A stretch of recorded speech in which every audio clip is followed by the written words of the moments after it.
시간 주님 앞에 간절한 마음으로 나아갑니다. 주님, 우리에게 임하여 주시옵소서. 주님, 이 시간 믿음으로 선포합니다. 우리 안에 있는 모든 질병과 고통과 아픔들이 이 시간 예수 이름으로 떠나갈지어다. 아멘.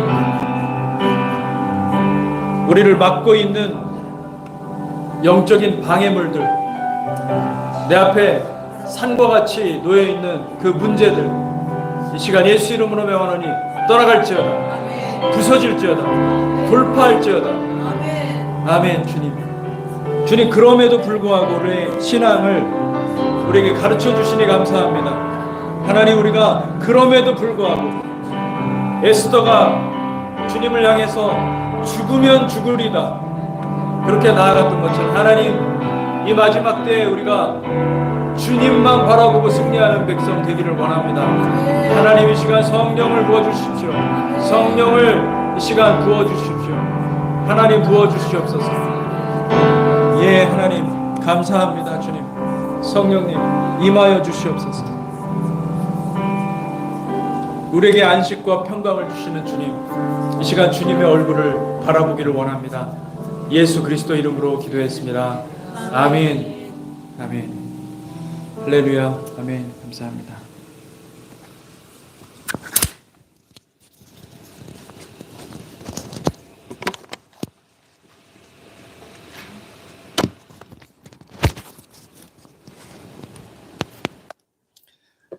할렐루야. 아멘. 오늘은 후카트를 같이 하도록 하겠습니다.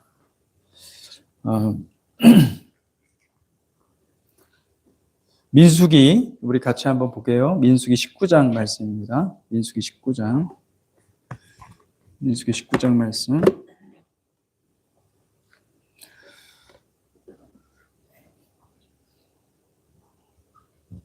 19장 1절에서 10절까지 말씀을 한번 같이 보도록 하겠습니다. 민수기 19장 1절에서 10절까지 말씀입니다.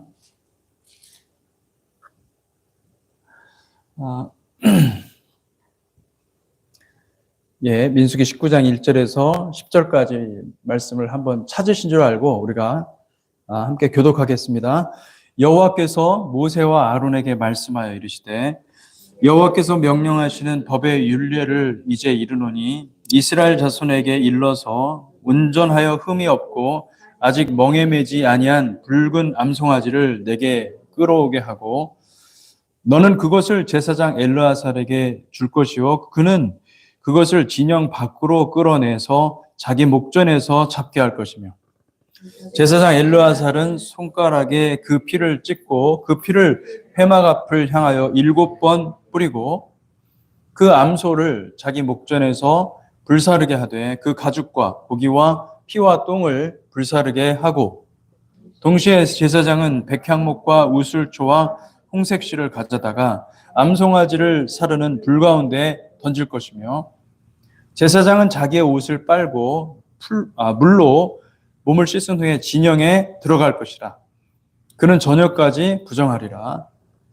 송아지를 불사른 자도 자기의 옷을 물로 빨고 물로 그 몸을 씻을 것이라. 그도 저녁까지 부정하리라. 이에 정결한 자가 암송아지의 죄를 거두어 진영 밖 정한 곳에 둘지니 이것은 이스라엘 자손 회중을 위하여 간직하였다가 부정을 씻는 물을 위해 간직할 것이니 그것은 속죄제니라.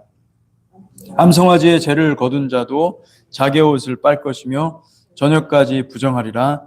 이는 이스라엘 자손과 그 중에 거류하는 외인에게 영원한 율례니라. 아멘. 아멘. 오늘 이 말씀 굉장히 어려운 말씀입니다. 후카트라는 말은 규례라는 뜻입니다. 규례라는 뜻인데 여기 보면은 2절에 보면 여호와께서 명령하시는 법의 율례라는 말이 있죠. 이 법의 율례라는 말을 원어로 보면은 후카트 하토라, 토라의 율례라고 되어 있습니다. 이 율례라는 말이 굉장히 중요한 말이죠. 이 후카트라는 말은 여러분 제가 이제 여러분들한테 영상을 보내드린 것처럼 이 후카트라는 말은 하나님께서 우리에게 이스라엘 자손에게 이유를 설명해 주지 않았어요. 이유를 설명해 주지 않고 왕으로서 이 천지 만물을 창조하신 하나님이기 때문에 그분이 하나님이라는 것을 믿기 때문에 그분의 명령 앞에 절대 순종하게끔 하신 그 율례들이 있습니다. 굉장히 우리가 이해하기 어려운 것은 뭐냐면 이스라엘 자손들은 도대체 이게 무슨 뜻인지 몰랐던 거예요. 지금도 유대인들은 모릅니다. 이 뜻이 무엇인지. 그래서 이 후카트는 따지지도 말고 묻지도 말고 무조건 순종해야 되는 것입니다. 예. 여러분 어떻습니까? 때로는 여호와께서 하나님께서 우리의 삶 가운데 나타나셔서 무조건 순종하라고 하실 때가 있습니다. 나는 이유가 무엇인지 몰라요. 그러나 주님이 감동하셔서 주님이 말씀하셔서 무조건 순종해야 될 때가 있어요. 이유를 따질 수가 없어요. 하나님이 말씀하셨으니까 순종해야 되는 겁니다. 그게 뭡니까? 그게 후카트예요. 그래서 여러분 이 후카트라는 말은 어디에서 나왔냐면은 하카라는 말에서 나왔습니다. 이 하카라는 말은 돌판에다가 새기다입니다. 돌판에다 새기다. 이 하카라는 말은 돌판에 새기는 거예요. 그게 뭐냐면은 하나님의 말씀, 하나님의 율법을 우리의 마음판에 새기시기를 축복합니다. 하나님의 말씀을 마음판에 새기면 그러면은 돌에다 새기는 것과 같이 이 하나님의 명령이 하나님의 말씀이 너무나 명확하게 들리는 거예요. 나한테는 그것을 순종하지 않을 수가 없는 겁니다. 예를 들어 볼게요. 여러분 아브라함이 하나님의 음성을 들었어요. 창세기 22장에 보니까 아들을 바치려는 거예요. 근데 도저히 이해가 안 되는 거예요. 아니 하나님이 무슨 인신제사 받는 하나님도 아니고, 아니 동물을 바치는 건 이해가 돼요. 그런데 자기에게 하나밖에 없는, 그것도 간절히 기도해서 100세 얻은 그 아들, 독자 아들, 그걸 바치다니 이게 도대체 이해가 됩니까? 안 됩니까? 안 되는 거예요. 머릿속엔 이해가 안 되는 거예요. 그런데 아브라함은 알았습니다. 이것이 하나님의 말씀이라는 걸 알았던 거예요. 왜 알았을까요? 그의 마음판에 새겨진 것입니다. 하나님의 얼굴이 새겨졌고 하나님의 음성이 들린 거예요. 하나님의 말씀에 절대 복종할 수밖에 없어요. 이 마지막 때는요, 여러분, 미혹이 어마어마하게 많을 겁니다. 근데 이 미혹은 사람이 보기에는 좋은 거고 다 합리적이고 이성적이에요. 다 이유가 있어요. 설명이 돼요. 그러니까 다 넘어갑니다. 다 사람들이 다 빠져나갈 거예요. 근데 마음에 후카트가 있는 사람들은 안 빠져갑니다. 왜요? 하나님의 음성을 들었기 때문에. 하나님의 음성을 새겼기 때문에. 율례가 가슴에 새겨졌기 때문에. 우리의 이성에 좋은 거를 따라가지 마세요. 내 자아의 목소리를 잘 들어보면 달콤합니다. 너무 즐겁습니다. 맞아요. 논리적으로 맞아요. 따라가지 마세요. 하나님의 음성에 반응하시기를 축복합니다. 여러분 룻기를 보시면은 이 룻이라는 여인이 이게 도저히 불가능한 상황인 거예요. 어떻게 나오미를 따라갈 수 있습니까? 그런데 룻은 너무나 놀라운 게 이 사람은 모압 사람이에요. 모압 사람인데 그때는 남존여비가 너무 심했기 때문에 여자를 사람으로 취급하지 않았던 당시거든요.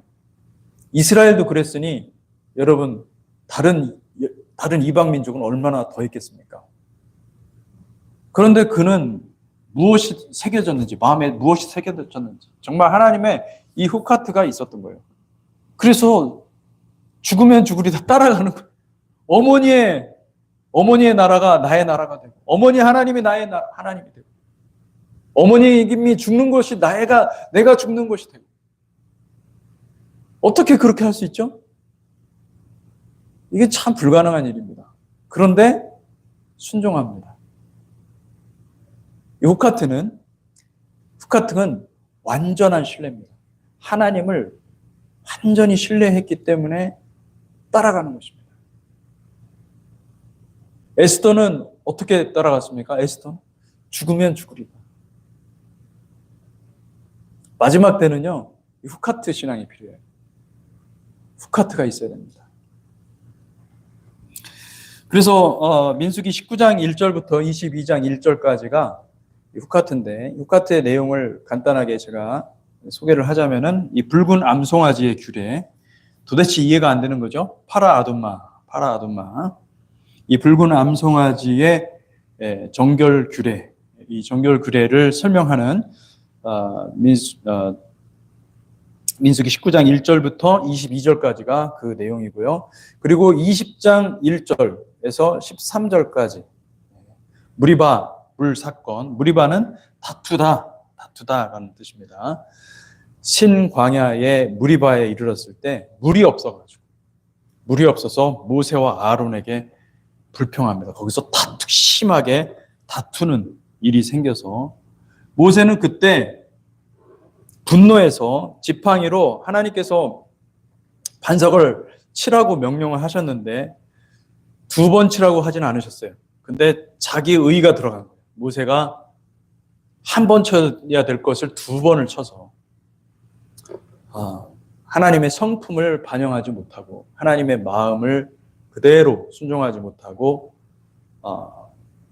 어떻게 보면은 하나님 이 이스라엘 백성들의 대표잖아요. 모세는. 근데 이 이스라엘 백성들의 대표로서 결국에는 가나안에 못 들어가는 그런 일들이 발생합니다. 그리고 민수기 20장 22절부터 29절에 보면은 아론이 죽습니다. 아론이 엄청난 사건이죠. 아론이 죽는 사건이 있고, 그리고 21장 4절에서 9절까지 보니까 불뱀 사건이 나오죠. 불뱀 사건. 이 불뱀 사건들이 이 불뱀이요 사람들을 물어서 죽게 만들었습니다. 그래서 모세가 놋뱀을 만들어서 장대 위에 달고 물린 자마다 그것을 보면 살 것이라고 그렇게 말씀하죠.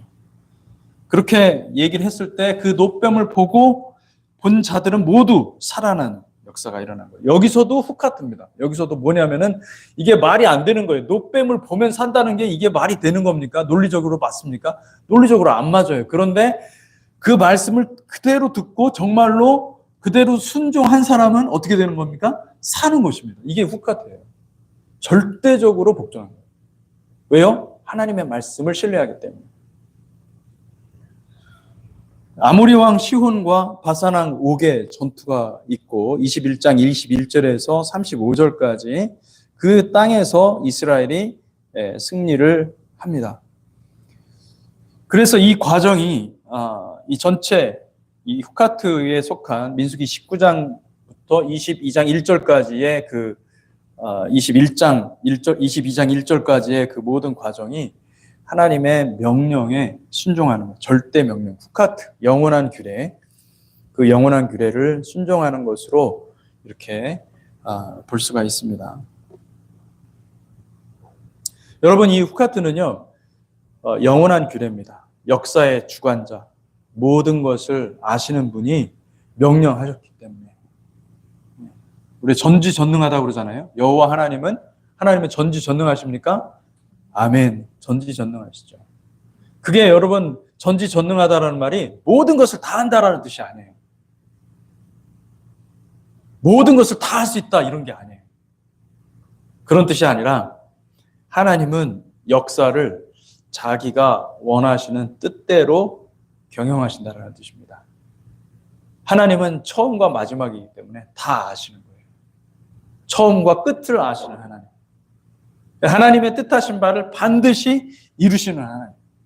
할렐루야. 합력하여 선을 이루시는 하나님. 그런 뜻이지 모든 걸 다 한다.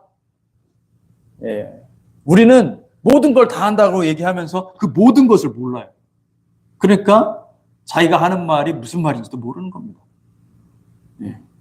우리는 지성에 락이 걸려 있어요. 지성이 제한돼 있어요. 그래서 모든 것 얘기하면서 모든 것을 안다, 아는 분, 전지자 하신 분이 계시다라고 얘기하면서 그 말이 무슨 뜻인지 몰라요. 예. 그런 어리석은 자들이 우리들입니다. 그래서 우리가 정확하게 말하자면 하나님이 전지전능하시다. 네, 전지전능하시죠. 그게 무슨 뜻입니까? 하나님은 뜻하신 바를 반드시 이루시는 하나님. 하나님은 목적하신 것을 반드시 이루시는 하나님. 하나님은 예정하신 것을 반드시 이루시는 하나님. 할렐루야. 그러니까 우리가 인생을 살아가면서 가장 좋은 선택은 뭐냐면은 하나님의 뜻을 추구하는 거예요. 그의 길에 우리를 꺾어가지고 그의 길에 들어가는 거예요. 내 거를 주장해서 하다 보면은 여러분, 하나님의 뜻은 반드시 이루어지는데 내 뜻은 안 되는 겁니다. 그러니까 내가 뜻을 바꿔가지고 하나님의 뜻에 맞춰가는 그것이 제대로 된 인생이고, 그것이 주님께서 기뻐하시는 인생인 줄 믿으시기 바랍니다. 아멘. 하나님은 분명한 목적을 갖고 이 세상을 창조하셨고, 그리고 그 목적을 향해서 나아가고 있어요. 그 목적에 대해서 성경은 자세하게 계시하고 있어요. 하나님의 이 마스터 플랜이 있어요. 이 세상을 향한 이 청사진, 미래에 어떻게 될 것인지 그 청사진을 다 우리에게 알려주시고, 내가 그곳을 갈 터인데 누구든지 오라는 거예요. 할렐루야. 여러분, 열려 있습니다. 주님의 길을 꼭 붙잡으셔야 돼요. 할렐루야. 예. 저는 여러분들 가운데 그것을 어렴풋이나마 본 사람이 있다고 믿습니다. 내 인생은 확정이 된 거예요. 그걸 보면 확정이 될 수밖에 없어요. 그 길을 외에는 다른 길을 갈 수가 없는 거예요. 할렐루야. 어떻게 주님을 버립니까? 주님을 사랑해야죠. 주님이 나를 위해서 생명을 바쳤는데 내가 어떻게 주님 바깥에서 살 수가 있어요? 불가능한 겁니다. 인생이 결정된 거예요. 인생이 확정이 되었어요. 여러분의 인생이 확정되시기를 주님의 이름으로 축복합니다. 이게 확정이 될 때 후카트가 생기는 거예요. 예. 영원한 규례, 영원한 그 율례가 우리 가운데 나타나는 거예요. 그래서 여러분, 이 하나님의 창조 목적이 하나님의 뜻이니까, 요한계시록까지 다 그게, 창세기부터 요한계시록까지 다 얘기하는 게 뭐냐면 하나님의 뜻인 거예요. 하나님의 뜻과 그의 나라와 그의 의, 그 의가 나타난다는 거예요. 여러분, 오늘 새벽에 시편 87편 말씀을 묵상하면서 좀 놀라지 않았어요? 놀랍지 않습니까? 하나님은 어떻게 저 먼 미래까지 다 내다보시고 이스라엘 자손에게 다 계시하신 거예요. 왜요?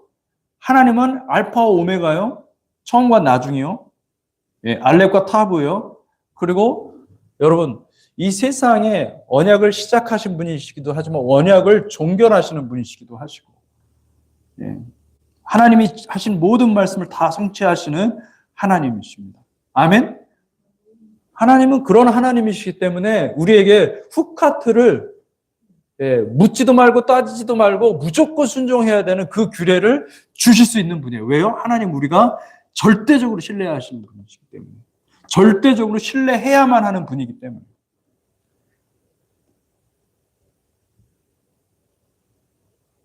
우리가 그의 나라와 그의 의를 추구할 때, 하나님의 뜻과 하나님의 목적을 추구할 때 우리는 관역을 맞추는 삶을 살 수가 있어요. 우리의 힘으로는 불가능한 겁니다. 관역을 못 맞춰요. 왜냐하면 관역이 어딘지도 몰라, 우리는. 그런데 우리가 주님의 뜻과 주님의 나라를 추구하잖아요. 그러면은 관역을 맞추게 도와주시는 것입니다. 하나님. 성령님이 우리를 관역에 맞추는 삶을, 토라를 성취하는, 이걸 토라를 성취한다는 거예요. 토라를 성취하는 삶을 살게 해준다. 할렐루야. 예. 여러분, 이것이 성령님과 하나 되는 삶이에요. 이 마지막 때 우리가 토라를 공부해야 되는 이유이기도 합니다.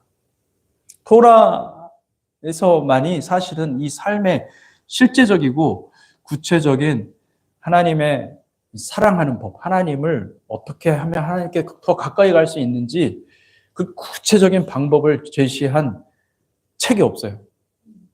예. 우리 이방인들한테는 이 토라가 가려져 있지만은 사실은 예수 그리스도의 렌즈로 이 토라를 보잖아요. 다 예수님에 관한 얘기예요. 예수 그리스도와 하나 되는 방법에 관한 얘기예요. 성령님과 함께 동행하는 삶에 관한 이야기인 거예요.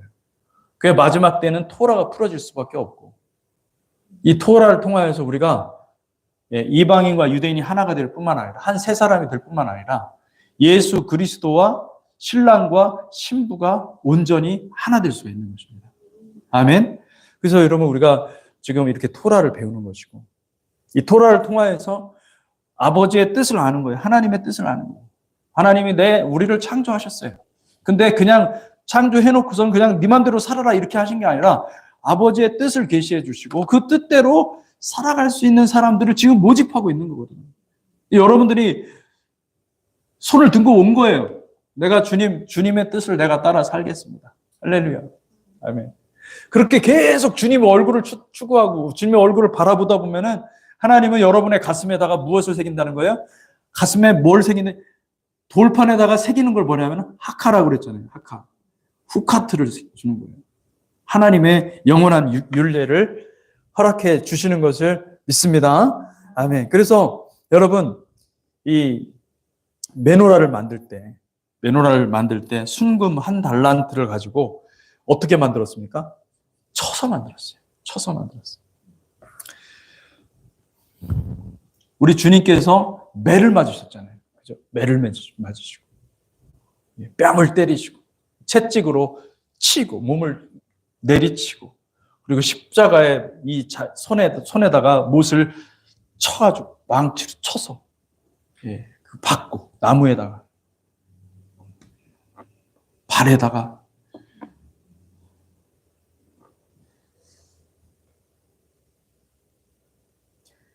여러분, 우리가 어떻게 하나님의 얼굴빛을 이 세상 가운데 낼 수가 있는가? 많은 분들이 착각하고 오해하는 것은 내가 거룩한 삶을 살아서 그걸 보고 사람들이 은혜 받고 돌아올 거라고 생각을 하는 겁니다. 그래서 내가 나의 의의를 막 만들어내는 거예요. 퍼포먼스를 하는 거예요. 여러분, 그래서 안 됩니다. 죄송하지만 그래서 안 됩니다.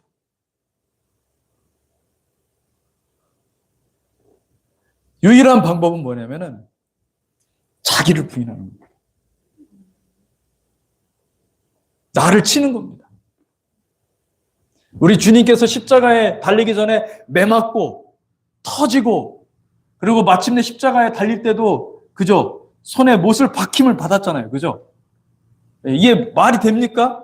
하나님의 아들인데 인간이, 피조물이, 아니 망치를 들고 손을 때리고 이게 말이 되냔 말이에요. 말이 안 되잖아요. 그런데 말이 안 되는 상황에서 주님은 어떻게 했다는 거예요? 아들은 순종했잖아요. 왜요? 그것이 아버지의 뜻이기 때문에. 그것이 아버지의 뜻이기 때문에. 그럼 우리가 예수님 믿는 사람들이 하나님의 얼굴빛을 이 세상에 비춰야 되는데 어떻게 하나님의 얼굴빛을 비출 수가 있습니까? 우리가 의로운 공동체가 되어서, 우리가 의를 행해서, 우리가 다른 사람들한테, 가난한 사람들한테 자선해서 좋은 선행을 해서 사람들한테 칭송을 받고 칭찬을 받고 사람들한테 와, 저 사람들은 정말 훌륭한 사람들이야. 여러분, 그렇게 해서 우리가 하나님의 뜻을 이룰 수 있을 것 같습니까? 안 됩니다. 세상은 우리를 칠 것입니다. 스승이 십자가에 달려 죽었다고 한다면 제자들도 당연히 그 길로 가는 거예요. 십자가의 길이 우리에게 놓여 있다고 얘기하는 것이고 마지막 때는 이 십자가의 길을 통과하게 된다는 거예요. 할렐루야. 이게 무슨 말인지 여러분들이 잘 이해를 하셔야 됩니다.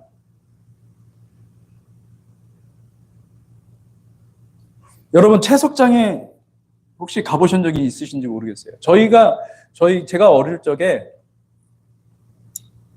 초등학교 때 그 채석장이 있었습니다.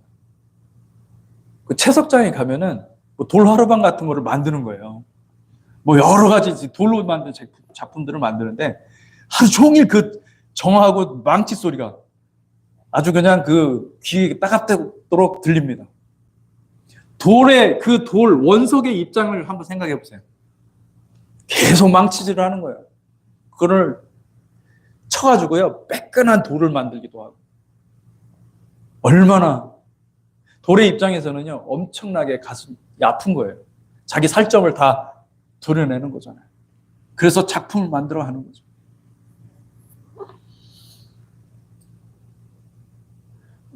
우리가 인간이 가장 못하는 건 뭐냐면 순종을 못하는 거예요.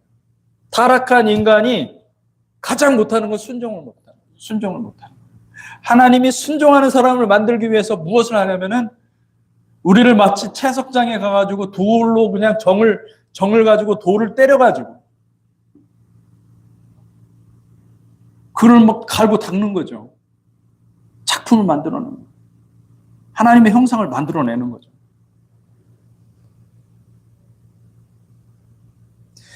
메노라를 만들 때 순금 달란트를 쳐서 만들었어요.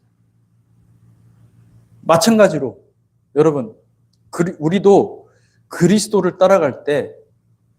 따라가면 당연히 고통과 고난이 있습니다. 믿습니까? 당연한 것으로 여기셔야 돼요. 왜 나만 이렇게? 그렇게 생각하지 마시고 감사합니다.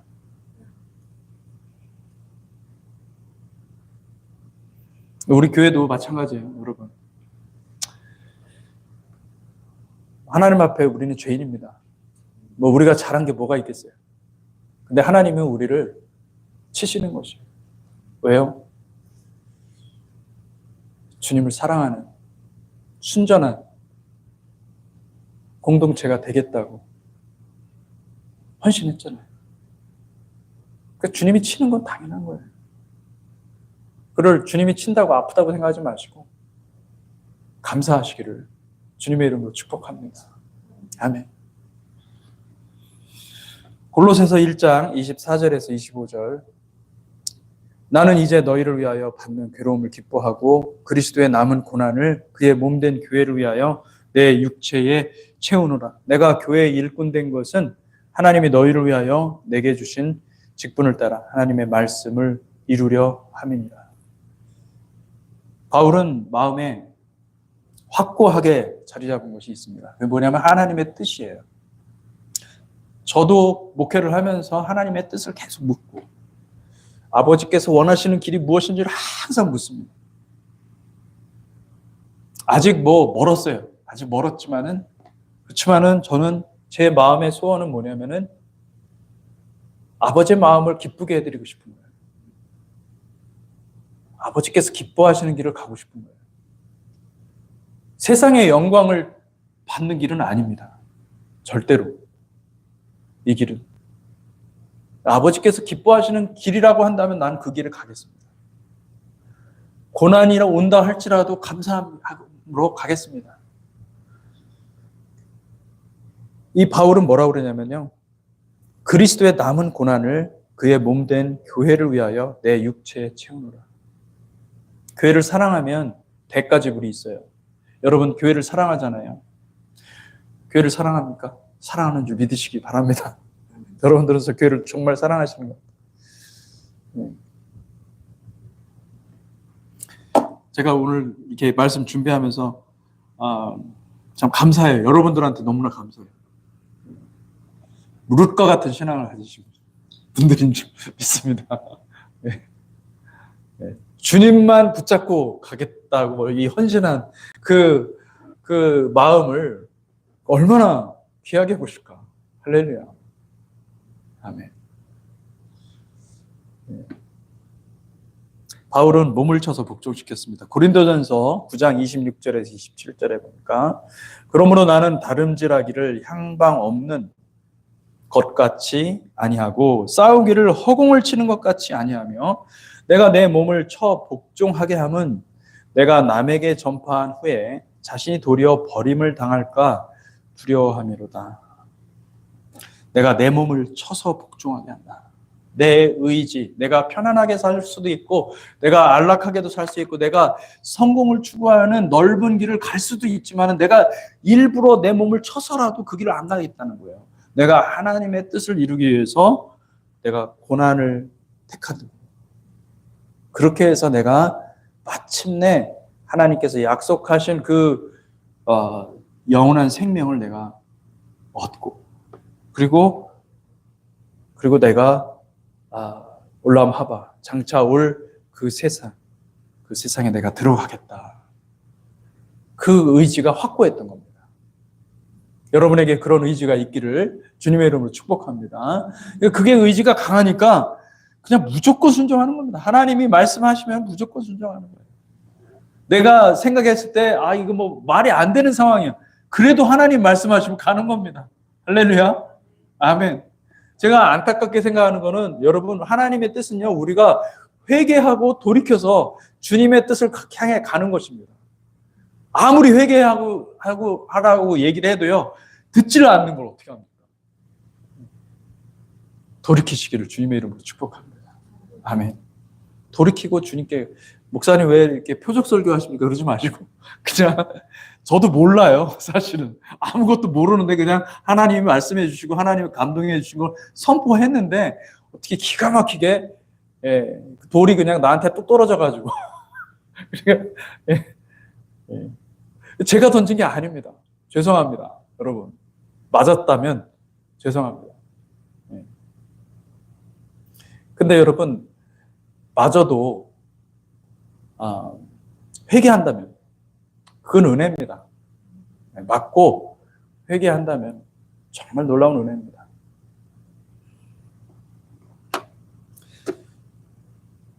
후카트는 내가 이해했으니 실행할 충분한 이유가 있었어. 그래 내가 설득이 됐어요. 이제 목사님의 얘기도 듣고 또 사람들의 얘기들을 다 듣고 들어보니 그래 내가 이렇게 결정하는 게 좋겠다 해서 순종해야 되겠다 해서 순종하는 그런 게 아닙니다. 그건 순종이 아니에요. 그거는 내가 결정하는 거예요. 하나님의 명령에 순종하는 것은요 결정권자가 하나님입니다라는 걸 고백하는 건데 내가 결정해서 가는 거기 때문에 내가 자랑하게 돼요. 그 순종은 나에게 의의가 있어요. 그런 순종 하나님이 기뻐하지 않아요. 하나님이 기뻐하는 순종은 뭐냐면은 그럼에도 불구하고 하나님을 사랑하기 때문에 순종하는 것입니다. 할렐루야. 그러면 내가 결정권자가 아니에요. 결정권자는 하나님이고 나는 그냥 왕이신 그 하나님을 모시고 있는 종입니다. 종으로서 내가 그냥 순종 당연한 것이에요. 그걸 하면서 내가 나의 의의를 자랑하는 것도 없어요. 할렐루야. 후카트는요 무조건 순종이에요. 할렐루야.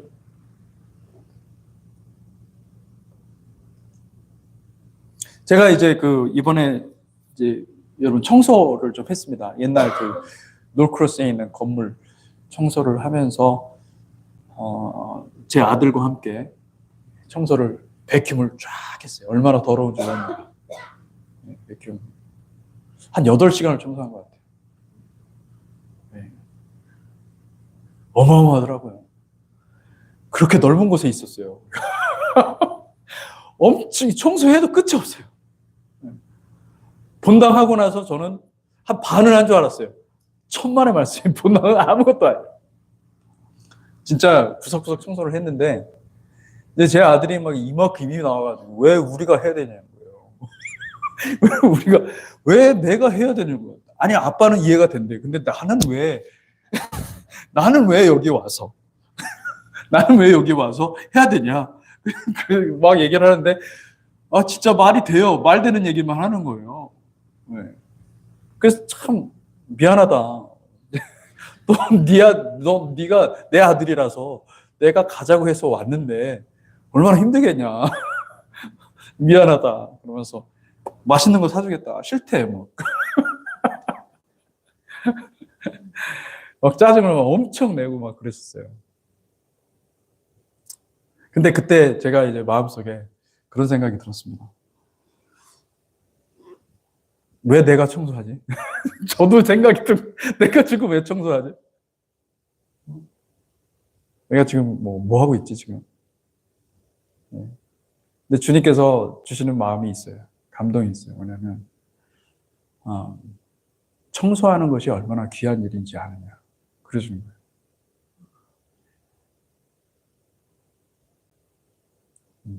청소하는 것을 영광스럽게 여기라는 거예요. 네가 안 해도 다른 사람이 할 수 있다. 하지만 네가 하는 것이 그것이 영광스러운 것이다. 근데 그 감동이 오는데 하나님께서 주시는 그 감동은 뭐냐면 하나님이 아무도 눈여겨보지 않고 아무도 그걸 영광스럽게 생각하지 않지만은 하나님은 그것을 영광스럽게 보는 거예요. 그러니까 여러분 이 순종이라는 것을 잘 생각하셔야 돼요. 순종이라는 거 대단한 걸 뭘 순종한다 이런 게 아니에요. 이런 게 아니고 정말 정말 하나님을 그냥 말도 안 되는 상황인 것 같지만은 순종하는 거예요. 하나님 사랑하기 때문에. 할렐루야. 순종하시기를 축복합니다. 아멘.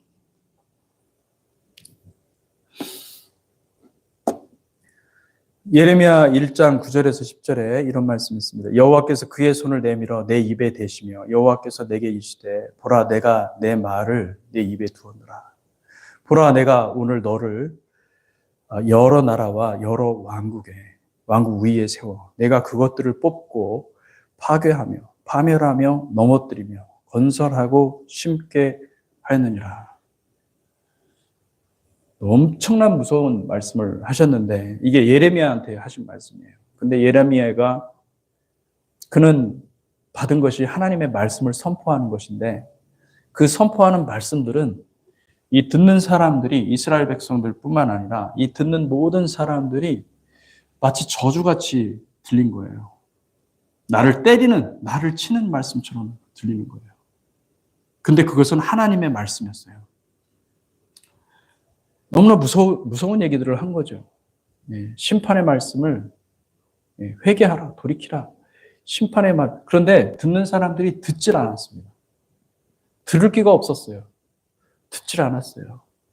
그래서 예레미야를 가두고 예레미야를 돌로 치고 예레미야를 뺨을 때리고 그리고 예레미야는 원하지도 않았는데 자기가 예레미야를 사람들이 생각하기에 예레미야를 데리고 가면 멸망 안 당할까 봐 끌고 갑니다. 예레미야를. 그래서 결국은 죽게 되는.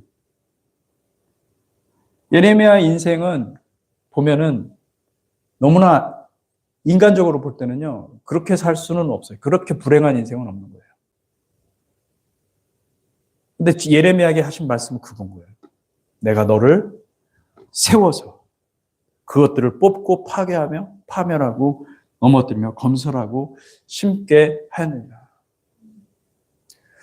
여러분들은 하나님께서 여러분들을 한 분 한 분을 귀하게 여기시고 여러분들을 부르십니다. 이 마지막 때 다 여러분들이 택한 자들이기 때문에 저는 우리 교회에 오신 줄로 믿습니다. 아멘. 준비합시다. 준비해서 하나님의 놀라운 역사가 일어날 줄로 믿습니다. 아멘. 어떻게 준비할 수 있느냐? 우리 내면에 우상을 제거하면 되는 거예요. 내가 하나님 말고 다른 거를 높이고 있는가? 주님 계속해서 저한테 그런 말씀을 하셨어요. 우상을 제거하겠다. 그래서 우상이 다 제거되는 순간에 우리는 정결해질 거예요. 주님께 100% 순종하는 백성들이 될 거예요. 이사야 2장 12절에서 22절 말씀입니다. 대저 만군의 여호와의 날이 모든 교만한 자와 거만한 자와 자고한 자에게 임하리니 그들이 낮아지리라. 또 레바논의 높고 높은 모든 백향목과 바산의 모든 상수리 나무와 모든 높은 산과 모든 솟아오른 작은 언덕과 모든 높은 망대와 모든 견고한 성벽과 다시스의 모든 배와 모든 아름다운 조각물에 임하리니 그날에 자고한 자는 굴복되며 교만한 자는 낮아지고 여호와께서 홀로 높임을 받으실 것이요 우상들은 온전히 없어질 것이며 사람들이 암혈과 토굴로 들어가서 여호와께서 땅을 진동시키려고 일어나실 때에 그의 위엄과 그 광대하심의 영광을 피할 것이라. 사람이 자기를 위하여 경배하려고 만들었던 은 우상과 금 우상을 그날의 두더지와 박쥐에게 던지고 암혈과 험악한 바위 틈에 들어가서 여호와께서 땅을 진동시키려고 일어나실 때에 그의 위엄과 그 광대하심의 영광을 피하리라. 너희는 인생을 의지하지 말라. 그의 호흡은 코에 있나니 새 말 가치가 어디 있느냐. 여러분, 이 말씀을 보면서 무슨 생각을 하십니까? 요한계시록 6장 12절에 17절에 똑같은 말씀이 있죠. 내가 보니 6째 인을 떼실 때 큰 지진이 나며 해가 검은 털로 짠 상복같이 검어지고 달은 온통 피같이 되며 하늘의 별들이 무화과 나무가 대풍에 흔들려 설익은 열매가 떨어지는 것 같이 땅에 떨어지며 하늘은 두루마리가 말리는 것 같이 떠나가고 각 산과 섬이 제자리에서 옮겨짐에 땅의 임금들과 왕족들과 장군들과 부자들과 강한 자들과 모든 정과 자유인이 굴과 산들의 바위 틈에 숨어 산들과 바위에게 말하되 우리 위에 떨어져 보좌에 앉으신 이의 얼굴에서와 그의 어린 양의 진노에서 우리를 가리라. 그들의 진노의 큰 날이 이르렀으니 누가 능히 서리요 하더라. 그들이 굴과 산들의 바위 틈에 숨는다고 그랬어요. 근데 똑같이 이사야 2장 21절에 보면 암혈과 험악한 바위 틈에 들어가서 여호와께서 땅을 진동시키려고 일어나실 때 그의 위엄과 그 광대하심의 영광을 피하리라. 이게 그대로 일어난다는 거예요. 이런 현상들이 일어난다는 거예요. 이 마지막 때. 그러면 이 마지막 때에 구원받을 수 있는 사람들은 누구냐면은 높아진 자가 아니에요. 마음에 우상이 있고 그래서 마음이 우상이 있으면 반드시 높아져요. 교만해지고요. 그리고 하나님께 대들게 되어 있고 하나님께 원망과 불평을 하다가 멸망받게 되어 있습니다. 하나님께서 이 마지막 때에 우리를 어떻게 구원하시는가? 누구를 구원하시는가? 여러분, 마음이 낮아지고 겸손해지고 가난한 자를 구원하시는 것을 믿으시기를 축복합니다. 아멘. 그러니까 우리는 지속적으로 말씀 앞에서 회개해야 됩니다. 오늘은 사실은 이게 붉은 암송아지 이거 굉장히 중요한 얘기 많이 해야 되는데 거의 하질 못했네요. 어쨌든 여기 민수기 19장 1절에서 2절 여호와께서 명령하시는 법의 율례를 이제 이르노니 이스라엘 자손에게 일러서 온전하여 흠이 없고 아직 멍에 매지 아니한 붉은 암송아지를 내게로 끌어오게 하고. 온전하다라는 말이 있죠. 이 온전하다라는 말은 타밈입니다. 타밈. 야곱이 몸이 매끄럽고 아주 그냥 깨끗했어요. 여자같이 그냥 샥 야곱. 그때 타밈이라는 말을 썼어요. 매끄럽다. 그 탐이라고 썼어요. 근데 타밈 하면 뭐냐면은 재물에 쓰기에 합당한, 온전한, 그런 뜻입니다. 완전하다라는 뜻입니다. 그리고 흠이 없다라는 말은 엔빠뭄이라고 했어요. 흠, 결함, 뭔가 흠집 같은 게 하나도 없고. 여러분, 흠 없는 사람이 어디 있어요? 흠이 있어요, 다 사람들이. 흠이 없을 것 같죠? 흠이 있어요, 다. 겉이 멀쩡한 것 같으면 속이 문제예요. 그렇죠? 여러분, 사기꾼들은요 말을 기가 막히게 잘한답니다. 말은 청산유수래요. 근데 속이 뒤틀린 거예요. 그러니까 사기를 치죠. 흠결 없는 사람이 없어요. 다 흠이 있어요.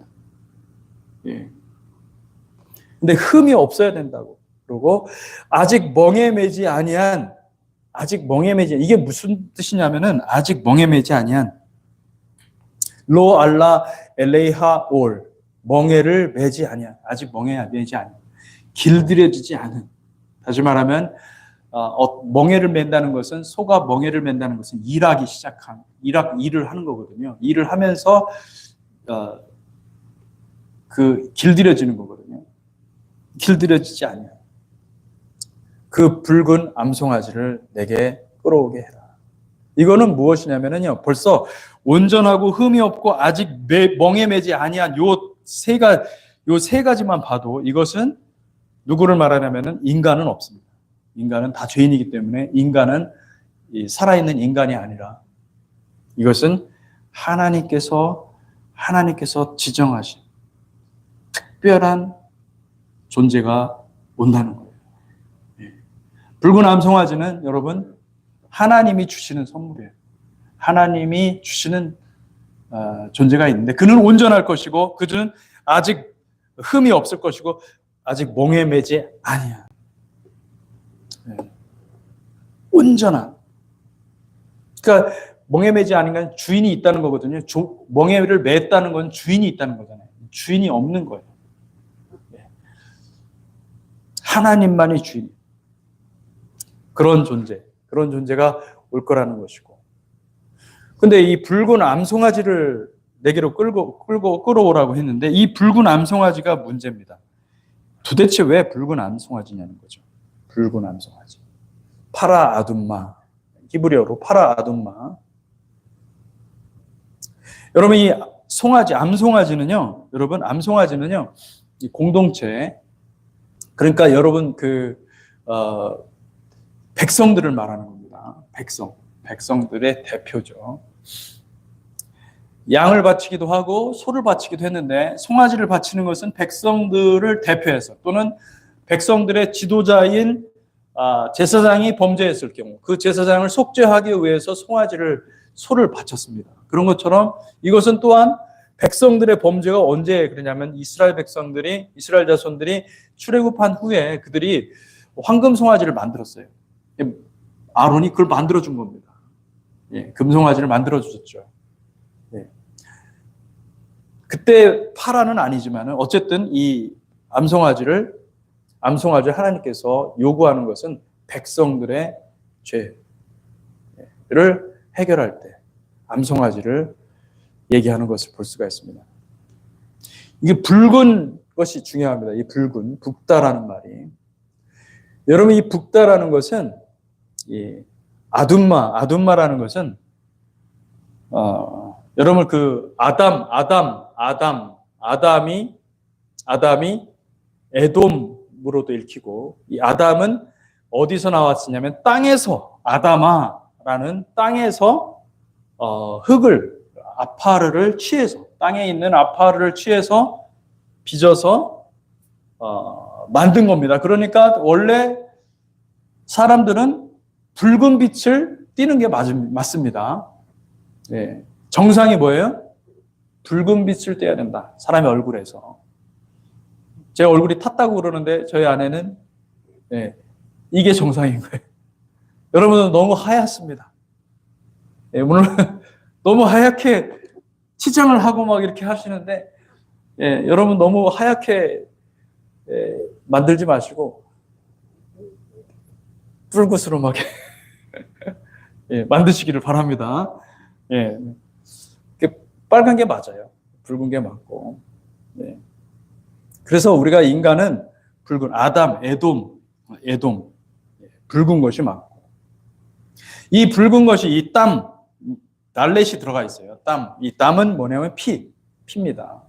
붉다라는 말은 굉장히 중요한 이 메타포가 있어요. 메타포를 사용하는 거예요. 은유법을 사용하는 건데 하나님이 창조하실 때 땅을 붉게 창조하신 거예요. 그리고 이 땅에 사는 모든 인간들을 무엇으로 만드셨느냐? 이 땅의 아파르로 만드신 거예요. 아파르로 만들면서 그 피를 붉게 만들었어요. 그 피를 붉게 만들었어요. 붉다라는 것은, 붉은 것은 결국은 뭐냐면 인간이에요, 인간. 우리의 생명은 피에 있는 거예요. 자, 예수님의 피가 우리를 사는 것입니다. 할렐루야. 그러니까 붉다라는 것은, 이 붉다라는 말은, 여러분, 붉다라는 것은 예수 그리스도의 피를 가리키는 것입니다. 그리고 우리가 어떻게 알 수가 있는가? 이 백향목, 아라즈. 이 백향목은요, 백향목 여러분 보셨습니까? 세다우드. 이 백향목은 40m까지 자란대요. 엄청나게 큽니다. 쭉쭉 뻗어요. 백향목. 백향목은 누르스름하고 붉은 빛도 나고 그런데 이 백향목은 특별히 상처가 나면은 거기 진액이 나오면서 향을 발한다는 거예요. 향기가 나고, 그리고 건축 자재로 많이 쓰기 때문에 이 백향목을 가지고 집도 만들고, 솔로몬이 성전을 건축할 때, 그죠? 두로와 시돈에 그 백향목을 수입을 해가지고 그 백향목으로 성전을 만든 거 아닙니까? 성전 재료가 되었죠. 이 백향목은 나무들 중에 왕이라고 그래요. 나무들 중에 왕. 그 영광을 나무들 중에서 백향목만한 나무가 없다는 거예요. 가장 번창하고 가장 강력하고 가장 튼튼한 나무가 백향목이라고 합니다. 그러니까 나무는 사람을 가리키는데 이 백향목은 무엇이냐면 왕을 가리키는 거예요. 왕의 영광. 그리고 백향목이 색깔이 불구스름한 색깔이 나오기 때문에 백향목은 메시아를 가리키는 것입니다. 에츠 아라즈라는 말이 있어요. 에츠 아라즈. 그게 백향목인데, 나무인데, 에츠 아라즈. 근데 아라즈라는 말을 보면은, 아라즈가 무엇과 비슷하냐면요. 에레츠. 땅과 같은, 땅의 나무라는 뜻입니다. 땅의 나무. 땅의 나무. 에레츠. 그러니까 하나님께서 여러분, 우리에게 땅의 나무를 주시는 거예요. 선물로 주시는 거예요. 땅의 나무. 땅의 나무는 사람들이 땅의 나무지만 이 백향목은 나무들 중에 왕이니까 메시아인 거예요. 하나님이 기름 부으셔서 땅의 나무를 주시겠다라는 말이 되는 것이죠. 우슬초라는 말이 있죠. 여기 이제 어디 있냐면은 여러분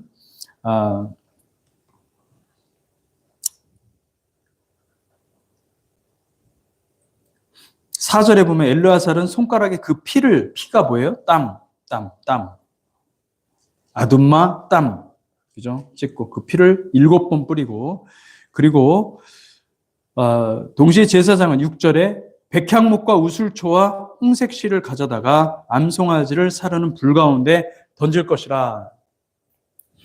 제사장은 백향목과 우슬초와 홍색실을 가져다가 암송아지를 사르는 불 가운데 던질 것이며. 근데 여기 보니까 우슬초가 있어요. 우슬초는 히브리어 원문으로 보면 에조브입니다. 에조브는 이게 여러분 이 시편 22편에 놀라운 얘기가 있습니다. 시편 22편은 메시아가 고난당하는 것을 예언적으로 다윗이 고백을 한 겁니다. 내 하나님이여 어찌 나를 버리셨나이까? 어찌 나를 멀리하여 돕지 아니하시오며 내 신음소리를 듣지 아니하시나이까. 하나님께서 우리 주님께서 십자가에서 달려 돌아가시면서 하신 말씀이 뭐냐면은 엘로이 라마 사박다니, 그죠? 근데 이것이 아람어인데 히브리어로 바꾸면 어떻게 되냐면은 엘리 라마 아잡타니라고. 아잡타니 이거 버리다라는 뜻입니다. 버리다.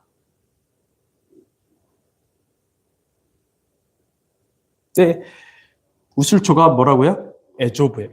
똑같은 말입니다. 똑같은 말을 사용하는 거예요. 아잡타니.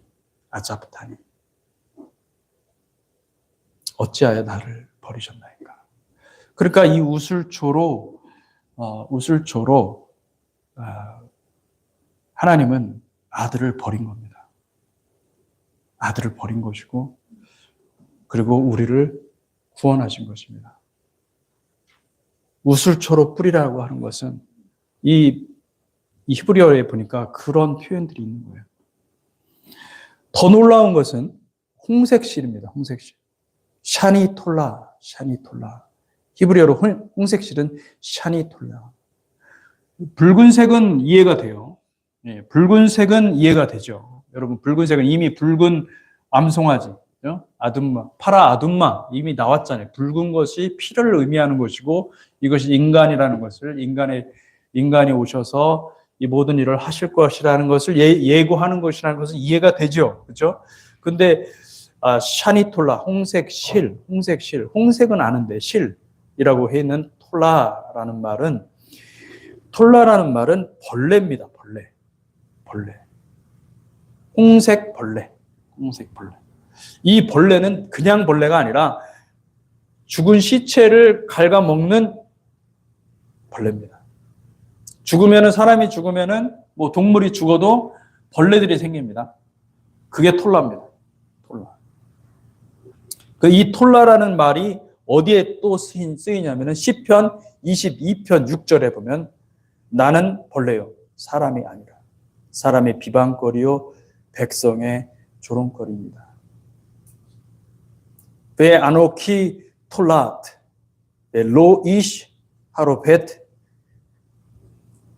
아담 이렇게 돼 있습니다. 무슨 말이냐면은 나는 벌레요. 나는 톨라다.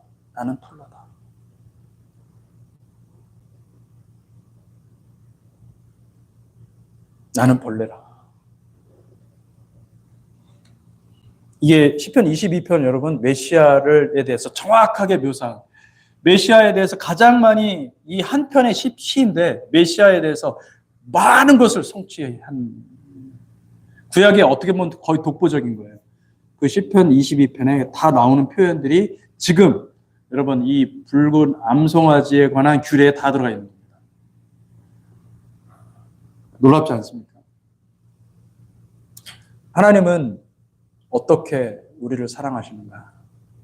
자기 아들을 이것을 다 통과하도록 하신 거예요. 이 붉은 암송아지 규례를 통하여서 하나님 우리에게 우리를 얼마나 사랑하시는지를 증거하시는 것이죠. 여러분 붉은 암송아지는 예수 그리스도를 가리키는 것을 믿으시기 바랍니다. 아멘. 그 외에도 사실 굉장히 이 깊은 이 메시지가 여기 있습니다. 많이 있습니다. 제가 여기서 지금 말한 것은 정말 일부 아주 작은 지식만을 얘기한 것일 뿐이지 깊이 들어가면요 이 파라 아둠마의 비밀은요 캐도 끝이 없을 만큼 어마어마한 진리의 보고가 있는 것이죠. 심지어는 예수 그리스도께서 이방인에게 가서 이방인들을 구원하고 다시 돌아온다는 얘기까지 다 들어가 있는 거예요. 여러분 예수 그리스도가 우리의 왕이심을 믿으시기 바랍니다. 근데 가만히 생각해 보면 이스라엘 자손들은 이거를 모르고 순종한 겁니다. 아직도 모르고 있어요, 사실. 유대인들 아직도 몰라요. 파라 아둠마가 이게 도대체 붉은 암송아지를 왜? 그리고 태우라고 그랬잖아요. 태우는 이거 십자가형이거든요. 태우고 잿물. 이 잿물은 나중에 또 이 무엇과 기억나게 하는 이 잿물이거든요. 이 소재와도 연관이 돼 있지만 이게 민수기에 굉장히 많은 이야기들이 다 엮여 있어요. 이 재라는 말이 흙과도 같아요. 아파르예요. 아파르.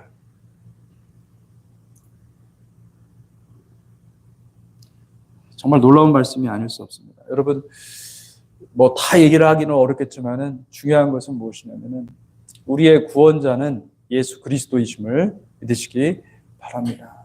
예수 그리스도를 사랑하고 예수 그리스도 끝까지 따라가는 복된 삶이 되시기를 축복합니다. 아멘. 그래서 오늘 같이